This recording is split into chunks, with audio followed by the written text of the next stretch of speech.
Nithyananda, with all auspicious blessings of my Guru, His Holiness Paramahamsa Nithyananda, I welcome all of you to today's video. And in today's video, I wanted to address one thing, which is the public's perception of sannyas. The moment the word sannyas is uttered, what comes first in their mind? One of the first and foremost, which is people often ask, what about your parents? What about your family? What about your siblings? What about your relatives? What about the things that you cherished? What about your home? What about the life that you wanted to have? So this video is intending to clear off all these misconceptions and inadequate cognitions that you have as public about sannyas, and helping you to make you understand from the right context and sharing from someone who's from the other end of it from you. So start off is, see, all of us, especially Nithyananda Sannyas Sampradaya that I know of, is that, just taking myself as an example, I've had a very nice life out there with my family, with my siblings, with my friends, with the school, with the kinds of life that I had. I was completely fulfilled with it. I was very happy. I will not say that I had a very difficult lifestyle, a very traumatic life, and nothing of that sort. It was such a beautiful lifestyle that I had. There's no regrets. But what makes someone take the quantum jump? And I'm only saying as my experience. We have tons more with successful careers. Thankfully for me, right off my education in university, I came off to take up the lifestyle of sannyas. But there are others who've been successful in Microsoft, in many other things, in the ambitions that they have for their life, and then decided to take up the lifestyle of sannyas the moment they chanced upon the lifestyle of sannyas in the guidance of Paramahamsa Nithyananda. So one thing is that, just to answer to this question of family, did you leave all of them? What about all of them?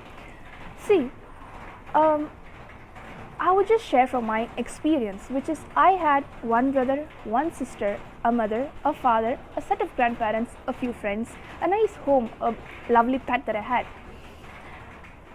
But the moment sannyas happened to me, the moment I was initiated into the lifestyle of from brahmacharyam to sannyas, I realized that the horizon of just having one brother, one sister, and one mother and one father, the entire universe, the entire world, when I'm saying world, is not only of this world but of all three worlds, have become my family. And I'm not just saying this as an information, as an understanding, as an intellectual understanding. No, by Swamiji's grace, this has happened from, it's an experiential experience. It has happened from depth. It has become a natural experience the moment I took up Kavi, which is, see, I've been a devotee of Swamiji for about 10 years now, but becoming a sannyasi of Swamiji has been only for the past 4 years. And when I'm seeing the difference, being a devotee and after taking up Kavi, which is, being a devotee, you still have the chances of cherishing your vested interests. Like, you will definitely stretch yourself in living with Swamiji, but you, in the back of your mind, there is still my family that I can go back to, your home that you can go back to. But after taking up Kavi, all the cognitions that have been binding you, like keeping you limited from expanding, it naturally decides to disintegrate itself. It naturally disappears. And one thing is that when I was back home, my elders have taught me about Vasudhaiva Kudumbakam, and that by default has only become an intellectual understanding. And why only an intellectual understanding? Because I was there in a society that was completely on the opposite of Vasudhaiva Kudumbakam. Because out there in a society, you've been taught to be loyal to your birth family, to your blood family, and to those who you have to be loyal to. Like, you know what I'm talking about. But Vasudhaiva Kudumbakam is such that the entire world, and everything existing in it is your family. And it is not just, again I'm saying, it's not just an intellectual understanding, it's rather experiential experience. So the true meaning of Vasudhaiva Kudumbakam, which I'm still exploring, happened to me only after 2013 when I took up Kavi, not even when I was Swamiji's devotee.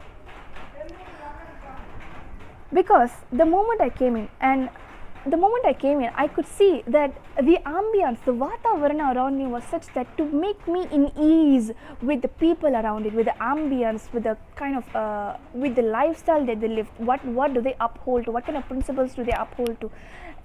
It was not forced upon me, but rather it was to make me one with it, to make me comfortable with it, to make me in completion with it.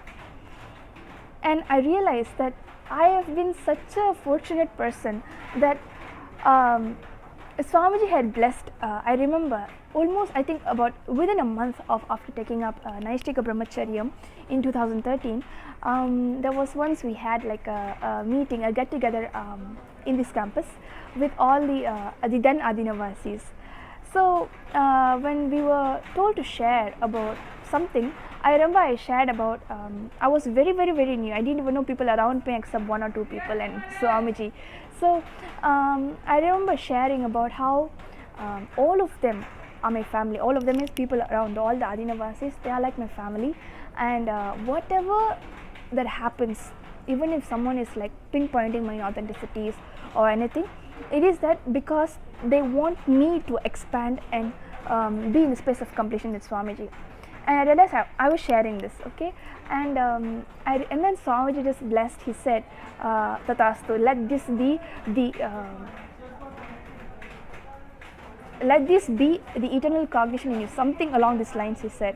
Okay, so and then that memory faded away from my mind over the years. But I realized, time and again, it pops up.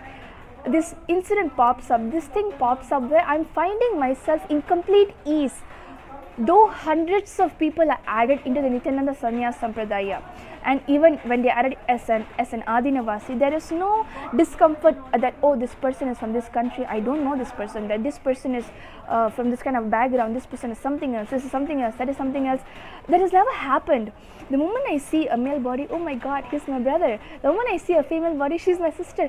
The love that I had for my brother, that one brother that I had from my birth family, that the kind of connection that I had with him, I'm able to see that same connection with the male bodies of Nithyananda Sannyas Sampradaya and the Adinavasis, and that has become, it has taken its depths, and the kind of love and connection that I had with the one sister that I had, I'm seeing it replicated in all the female bodies.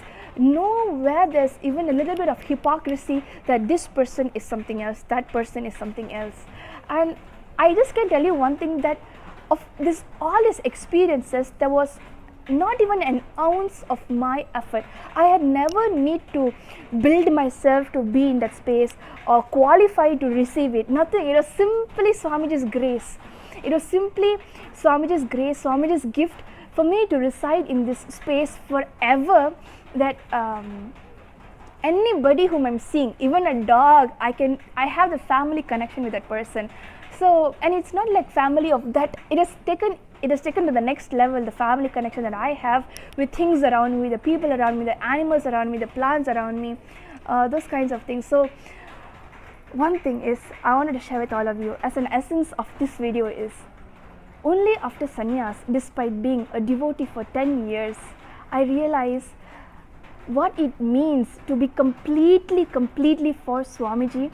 Because when you are completely declaring, completely Swamiji, I'm yours, you are able to see him in everything, and he keeps on showering you that it can only take you into more and more gratitude. I have never seen such a cognition in me, this whatever I'm experiencing, though 4 years of taking sannyas, what happened in that one meeting where Swamiji blessed, time and again, I'm only saying it's getting more and more strengthened, it's getting more and more intensified, it's getting more and more deeper, more and more clarity is there. I'm not saying that the kind of childish relationship I have with my brother, it's still there, it is taken to the next level, but the relationship is still there. I'm seeing that whole transmission is still there, and I'm completely having gratitude to Swamiji for this, because I can only say one thing, that being Swamiji's daughter, wearing his identity on your body, it completely means that only Swamiji is there in your life, come what may. this whole universe is my family, and only he is directing what has to happen to that person. Even if I'm out of this campus, or even if I'm in any of Swamiji's campuses, or even if I'm doing anything at all, it's very clear that not only me, many of other sannyasis, brahmacharis can attest to this one statement. It is only Swamiji who does whatever that happens to you. It is only Swamiji who's instructing it. So there's never that anything can go wrong. So this is what I wanted to share. I will definitely say for myself and on behalf of the entire Nithyananda Sannyas Sampradaya Swamis, Brahmacharis, that there is only more gratitude to Swamiji for letting us to see him at such a young age, or whatever age they are in, and taking up, deciding that, having gratitude to him for showing us the cognition in us, for giving us the shift in cognition to take up this lifestyle of sannyas and seeing this entire world is run by Swamiji, and experiencing immense gratitude, because none of us can say that we build ourselves to it. It is simply sheerly his grace, except for one thing which we said yes to him, which is definitely again his grace. So thank you very much, Nithyananda.